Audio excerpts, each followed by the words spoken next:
All right, this is the Big Douglas Show, and my guest today from the Bleeding Burgundy podcast is Keith Gray. Keith, what's happening? Hey man, I appreciate you having me on the show, and it's gonna be good times. Always, always. Uh, you know, I there is an sundry of names I would have had to start calling you with your titles if I had gone through a full introduction. Let's start with the fan ambassador. Really cool. Congratulations. I know you must be pumped. Yeah, thank you. Yeah, I'm pumped. Uh, the whole that whole situation was just crazy how it came about. First of all, it took people to even put me through the process so for folks to think that I would be a good representative of the fans, that kind of felt good. And then having my interview with Joey, I mean, it was a quick interview, but really got a little bit of an idea of the expectations of this program. And then being able to interview him, last night on our pod really kind of opened the door and is given the ability for fans to understand what this program is actually about. Everyone thinks that, we're going to be the, ultimate decision makers when it comes to certain things with this team. And that's not the case. What we are is people who are reaching out to you guys, right? All of us fans, and we're taking notes, for our prospective categories that we're in. There's 7 categories, and we're taking notes, and then we're bringing these notes to quarterly meetings with Joey, who's the vice president of guests. I say guest services, but I believe it's actually guest experience. Either way, we're bringing these notes to him and we're discussing, and it's just a huge opportunity to be a part of something different when this team has been disconnected from fans for over the years. It is such a breath of fresh air to get some kind of connection. And it's going to be my goal, I think, as the ambassador to my perspective category, which is community. And I don't know exactly what all that involves. I'll know next Wednesday, to, like I said, be able to reach out on Twitter and Facebook and, talk to the fans, about what it is that we're going to do and get their opinions collectively, and even if those opinions don't fit my narrative, that's not what this is about. It's really about collecting the ideas behind the fans and bringing it to the team themselves. And I think that's a fantastic idea. I do too. How many do you know? How many So, fan ambassadors that there are? yeah. So, don't hold me, don't hold me, Yeah, yeah, don't throw me through the grave on this one. But I believe it is going to be 5 each category. So that's what, 35? 35, 7 Yeah, categories. so I Okay. believe it's going to be 5 fan ambassadors per category that's going to, represent and go from there. So they didn't really get into specifics, but I kind of picked up on that last night when we were talking to Joey on the pod. Yeah. Well, congratulations, man. I know when the team has done these things, there'll be a certain amount of people that poo-poo it and throw it off. And they have. That happened with the last round of voting that they did. But man, I think it's awesome, and it's a cool idea. Yeah, and to clarify, this has nothing to do with the team name. I get a lot of people that are like, "Well, make sure that they know Warriors." First of all, they don't care about what my opinion is Yeah, when yeah, it yeah. comes to the team name. That's going to be collective in so many different ways. This is more of just culinary. I'm not going to be able to name them all off, but culinary. There's 2 different types of communities. There's fashion. There's culture. There, Yeah, yeah, it's kind of a way for fans to meet and understand other fans, right, and give perspective, and yep. then the team can try to make the experience not just on game day, but throughout the week better, right? Sure. Sure. Yeah, And the idea behind it is we're just one large focus group. I mean, if we're going to sit on that's right. Twitter all day long and argue about Chase Young not showing up to OTAs, why not, put feelers out there and let, everyone have a voice. And like I said, I have no problem taking notes, and, bringing it, but that's what it's going to be. It's just one large focus group. They know that they can't physically reach out to everyone on Twitter. So what they can do though is, select representatives that can, and collectively you're going to have a lot of information,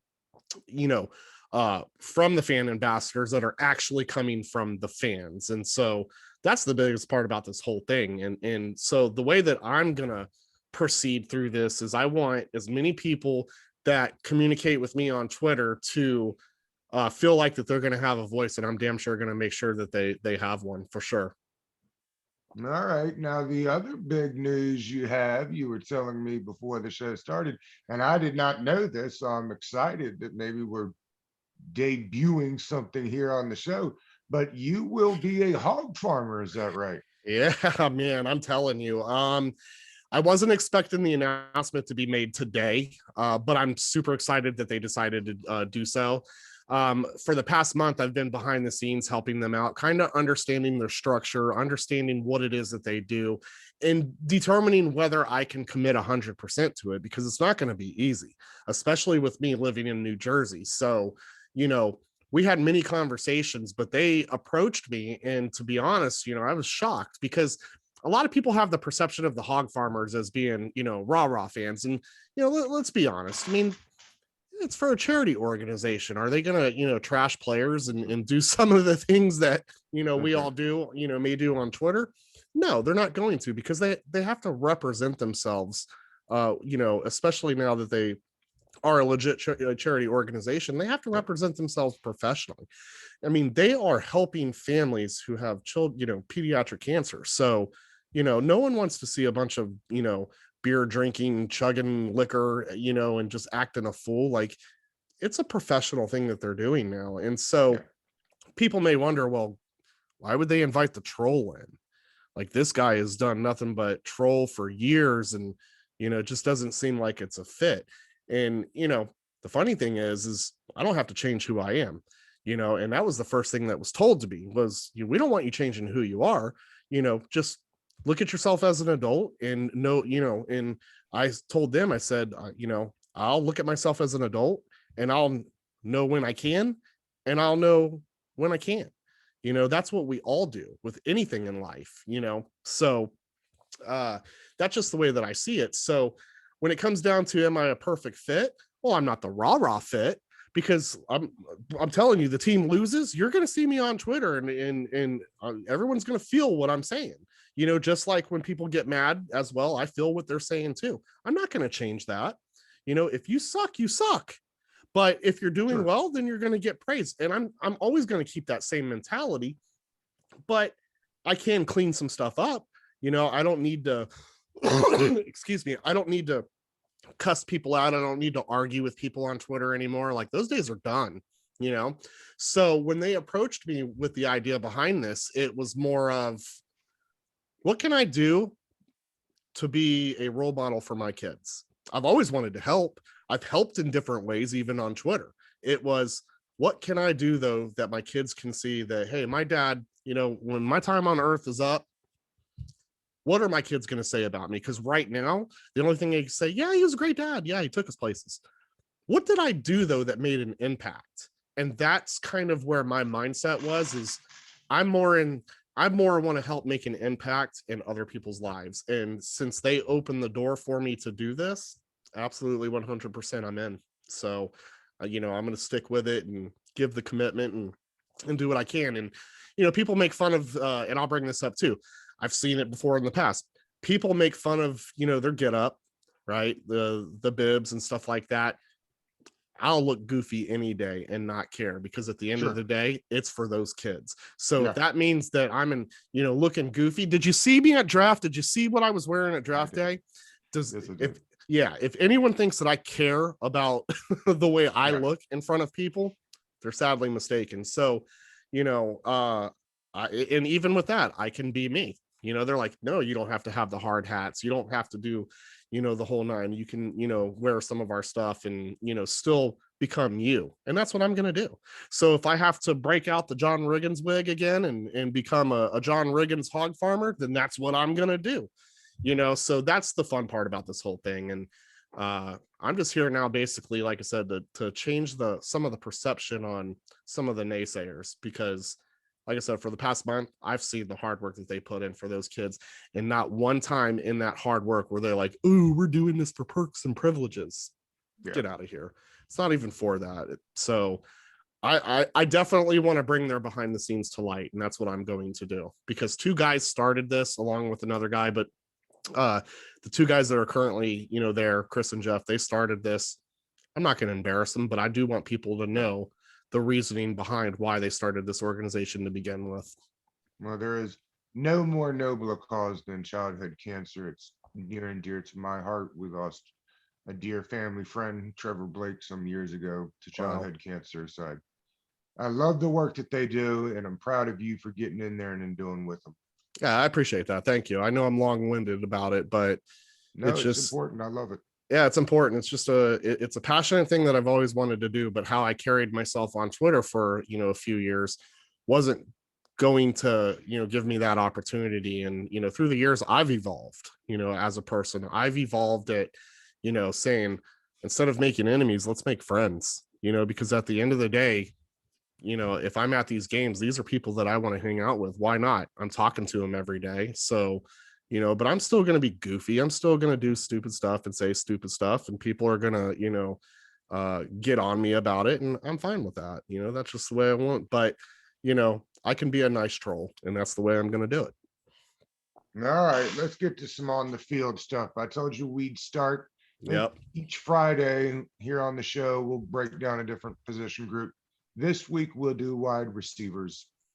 Let's so we know Terry McLaurin is making the roster. We know the three. Okay. Samuel. And then yeah. And so what I'm suggesting is Humphries is the odd man out. You'll have Harmon on, Gandy Golden on, Cam Sims on the team, the two new guys, and McLaurin. Do you see it that way? I mean, I could definitely see it going that way. I think that I don't think it's I figured they'll keep 6 wide receivers. Yeah. I could definitely see it going that way for sure. My concern, and I said this a week ago, but now I might change that opinion based upon Kelvin Harmon's quote. But I almost kind of felt like if Kelvin Harmon wasn't at 100%, by camp, chances are that might be a surprise cut if he's not healthy, and only based upon health and not his actual skill set. But from the quote that I read yesterday, he's saying he's 100% healthy and ready to go. So, okay, I don't know. They could start him on IR, I guess. Yeah, if he's not healthy. They could, but I don't know that there's enough there to want to hold on to him, especially when you have all these other receivers. Now, I could be totally way off base here. I'm just saying ultimately, if you're looking for a surprise cut, that to me would be a surprise cut, but an understandable one, maybe, in the sense, but it's crowded back there. So there's going to be heavy competition. Yeah, that's what I said. Again, it's Terry McLaurin, De'Ami Brown, I think Cam Sims is a lock. The coaching staff has kind of shown that if we give you an opportunity and you take advantage of it, then we'll keep you around. I feel like he did that last year. And the opposite of that is Steven Sims Jr. Yeah. Like I expected a big year from him last year, and we just didn't get it. I think it's going to be hard for him to find a place on the team. I agree. I mean, I'm, to be surprised. I mean, I'm just, for some reason, he always finds his way there, but yet we haven't really seen results that he should be, so I agree with, truthfully, that's what I think is going to happen, is he's going to, make an exit out. Yeah, because they gave him every opportunity to take the starting slot role. And they brought in Adam Humphries. Now, again, I don't think Adam Humphries is going to make the team either. No. This is easily the most talent we've had in the wide receiver room since, I don't know, it's been a long time. It's been a long time. Deshaun and Pierre Garcon. Yeah, for a couple of years. That was pretty good receiving room. Yeah, but even though that seems like ages ago. It is ages ago. Yeah, for sure. All right, so let's move on to this little game I've been playing called Oh boy. Tell Me I'm Crazy. All right, I wrote a couple of lines down here. Tell me what you think. Okay. Call me crazy, but Landon Collins is a surprise cut this year. Can't do it. Can't do it. I've been saying this whole time that Landon Collins doesn't want to. He doesn't want to free up his spot and and move around, to a linebacker type position. He's not willing to make any changes, and so he's not. Ron Rivera didn't bring him in, and so he's on this large contract. I feel like he's going to play minimal snaps. We've seen this song and dance before. I think he's just going to continue to be unhappy, and I think that it's just not. If we're talking culture change and we're focused on that, I can't see Ron Rivera wanting to keep him on the team, to be honest. So we're paying him a lot of money to take small percentage snaps. So I can't call you crazy on that one. I'm thinking that that's almost possibly going to happen. That's my brother's. I totally disagree. I think Collins is around for another year. Jesus. But I love the question because I think you're not wrong. I mean, you're not necessarily wrong there. I think that does have a high possibility of happening. I just think he was playing well. The problem is, what was it? The Achilles that went on him. Mm-hmm. If Yep. he loses any, that's the only problem, is if they think he's lost his stuff. Because they've got a decent room back there now. Yeah, I think that coach. I think that if they did decide to keep him on, it's because coach is going to be real transparent with the plan for him, and maybe if he goes out there and he does his thing, and I don't know. I'm in my head right now. I'm just trying to find ways. I do think I can't change it. I gotta stay. I feel like he's gonna get cut if Ron is transparent about the game plan for him, and it's gonna go by reaction. How's he gonna react? How's he gonna feel about it? Because he's not gonna be the main guy like he was when he first came in. So I don't know. I really think it's gonna play a role. As far as he may end up starting on the IR. I haven't really heard much about how his rehab is going. Yeah, I haven't followed with it. But I think the defense is going to have a lot of safeties on the field. He may still have opportunities. The odd thing is they've got Everett starting at camp. I know this is just like a little mini deal, but I thought that was interesting. They had Everett at free safety again. Yeah, I think camp is going to tell a whole lot too. And it'll be a little bit easier to see how he is on on the field if he can actually go out there and depending on his injury and that type of stuff. So I don't know. There's a lot of factors there. There's a lot of things that tell me it wouldn't make sense to cut him. Then there's a few things that says, well, does he fit in with what we're currently what the team is currently trying to do? So it could go both ways, in my opinion. I think the biggest savings for him comes the year after. Yeah. All right. Call me crazy, but by mid-season, St. Juice is playing on the boundary, and they've kicked Fuller inside to nickel. I can't call you crazy on that either. There's a lot of people high on St. Juice right now, which is the team is real high on St. Juice. Yeah, and in the beginning when he was drafted, I had no idea who he was. So I actually, had to go do a little bit of research. And, I don't really talk about a lot of things that I don't know. This part is a category where I'd say I'm probably not the best at giving any kind of analysis. But from reading what other people were saying on Twitter, they're actually pretty high on him. I'm tempered to be on that same page with them because Washington football team fans tend to be high on everyone, so yes. So I want to keep it down, but no, I couldn't call you crazy because I could see that happen based upon some of the stuff that I've read. Yeah, Jim Nagy, who is the head of the Senior Bowl, is high on St. Juice. Let's see, Antonio Gibson's turf toe is a big deal. Have you heard? Have you seen what's going on with this thing? No, I haven't. I mean, when did it start? Like last year. Okay. That's the injury that sidelined him last year. Oh, I thought we were talking about this is a new injury now. Like he re-injured it. well, or it just lingered. Okay, He gotcha. didn't want to have, I guess you can have surgery on this thing, and he opted not to. Okay. Ah, And he's wearing like a metal plate. They put a metal plate in the end of the shoe so the toe doesn't move.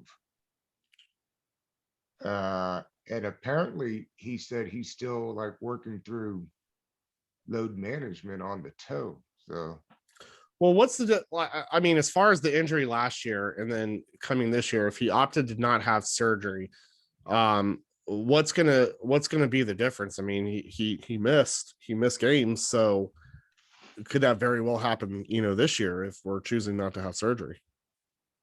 yeah, that's my concern Yeah, yeah. is that is he's complaining already.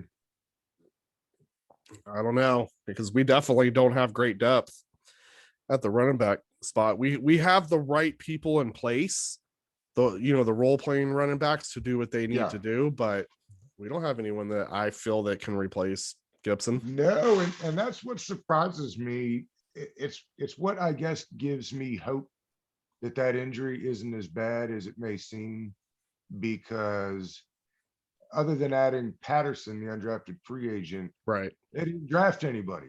right, And the one unique thing about this staff, which I appreciate, is that they have appeared to be proactive, right? All the staffs, it feels like, in the front office the years previous, something happens and then they go try to fix it.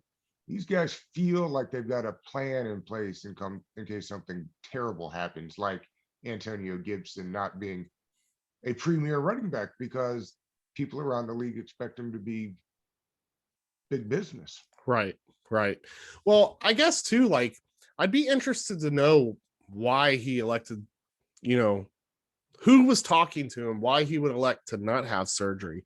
You know what I mean? Like, what were the conversations behind closed doors that would, give him the opinion? I mean, is it because it would have put him out and he might have been, on IR, for some part of, the season, that type of deal. So it's just interesting to know, like, when these guys get injured like this, what's their reasoning behind their decision making? Yeah, I mean, some guys just don't want to get cut if they don't have to. But I remember way back when the injury happened, I talked to Doc Walker the next day, and he was saying, just, I mean, it's ridiculous. You can cut the last two toes off, Mm-hmm. just not have them. But all of the skill, agility, and mobility comes through the toe, the big toe. Right. And without it, it's funny. Shaq's career ended because of the big toe. They Mm-hmm. just couldn't get the big toe right. So that's the difference there. And I'm not sure who told him, don't do that. Maybe they had expected, with treatment Yeah. and training, it was going to get right. And we don't, I guess we don't know if maybe something happened recently and there was a setback. But I heard him talking the other day from camp, and he was he was waffling like, yeah, it's good and I'm good to go. With treatment, I'm still getting treatment on it and it hurts. Yeah. Well, that's what, I knew that happened last year, but I'm thinking coming into, this year, coming into OT, I Me didn't too. realize, I thought he was 100% healthy. So now if we're starting to talk about this, lingering, I don't even know if it was lingering. He probably felt healthy. And then, you're getting out there, doing certain things. And now it's, re-aggravating, the injury. I don't know. So, it's crazy to me, but we don't have. I mean, if he goes out, we don't. I don't think we have anyone Yeah, that can McKissick, a fit. couple of dudes, and an undrafted free agent. That's what I mean. Just guys that, again, I call them role playing guys. They come Yeah. in, that's specific plays, but we don't have a guy that can carry the load. So I don't know. That'll be interesting. Call me crazy. Brandon Sheriff signs a massive deal before the season starts. Yeah, you're crazy. That ain't happening. I don't think the guy likes to be here. I don't think he wants to be here. Um, Again, I don't want to pretend like I'm some insider, but I do talk to some check marks behind the scenes, And I do get information, some of it that I'll hold back because it's just pointless. And to call you crazy, Scherf stayed after. Scherf absolutely hated Bruce Allen. Okay, so if Bruce Allen would have remained, Scherf was gone. When Coach Rivera came in, Scherf said, all right, I'm gonna play a year with this guy. I want to see what this guy's gonna do, type of deal. And yet we're still in the same position moving into Ron's second year. And I know that the reports are out there, and again, when I read the quotes, to me, these quotes are something any player would say when they're in this type of situation. At the end of the day, Scherf is collecting his money, right? And he doesn't care how he's going to do it. He's pulling the Kirk Cousins move, in my opinion. And I think when it's all said and done, I think he wants out. I don't think he wants to be here.